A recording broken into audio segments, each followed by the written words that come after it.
Hello and welcome to another edition of the Car Guy Show. I'm Jim Sherman. Typically we get sports cars or sports SUVs or sport wagons or some sort of sport vehicle to test out. Today we're testing out a truck, but not a full-size truck. We're actually testing out the smaller GMC Canyon. This is a 2015. Its cousin, the Chevrolet Colorado, won the 2015 Truck of the Year. For years, GMC has been touting themselves as professional grade. So instead of bringing it to the track, we're going to take that tagline and put it to the test. And we're putting this one to work.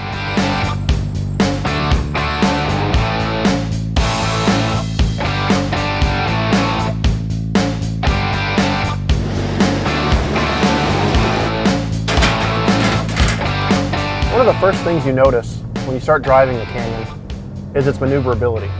Coming in and out of parking spots and parking lots, it's real simple. The steering's real light. It has a great turning radius. Easy to drive. Interior noise is low. Even at highway speed, you can still talk on your phone.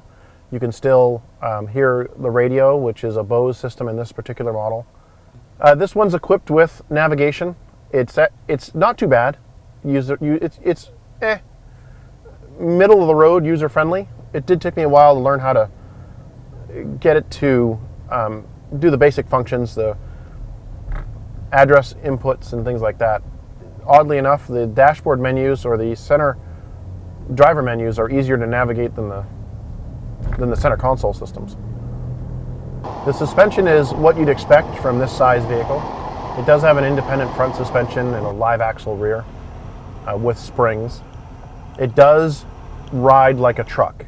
Even though it's a good ride for a truck, it is still a truck. We did take it over some curbs just to see how the suspension reacts. It's very mellow, climbed over the top of them, no problem. So if you're getting onto a job site or coming off of a job site, you should be just fine. So we found a little bit of mud, and it did very well, as you'd expect it to do. Flipped it into four-wheel drive mode. Through the mud we went, across the grass and into the next parking lot. Very minor, certainly not something you would consider off-roading. But I was curious on how well the traction would hold in that type of situation where you instantaneously end up in a situation where you need that type of traction. And it did well. The one thing you'll want to remember though is definitely take it out of four-wheel drive when you hit dry pavement again, because it was very unhappy with the first turn. Over the nearly 400 miles that we've had this so far, I'm averaging 20.5, which isn't bad considering we did have a load in it for a while. We varied the load today. We took a washer and dryer out to a friend, as well as carrying some flooring in separate trips. It did well. It did as you'd expect. The tailgate has a spring in it, makes it nice and light. There are tie downs inside the bed. This one has a spray-in bed liner as well from the factory. So strapping the load down, things like that, very easy. Steps on the rear bumper make it easy to get in and out of the rear. So really, from a truck use standpoint, it was good. After hauling a load with this, I would say this is more of a foreman's truck than an actual work truck.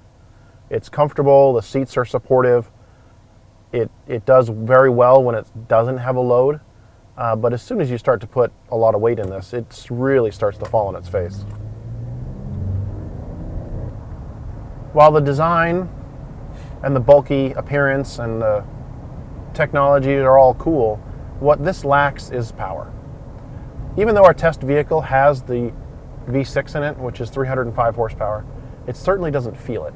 It feels more like what you would expect a four-cylinder to feel like.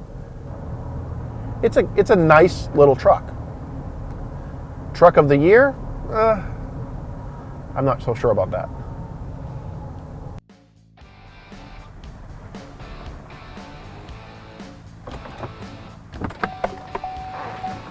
Well, that's the GMC Canyon, a good solid alternative to a full-size pickup truck.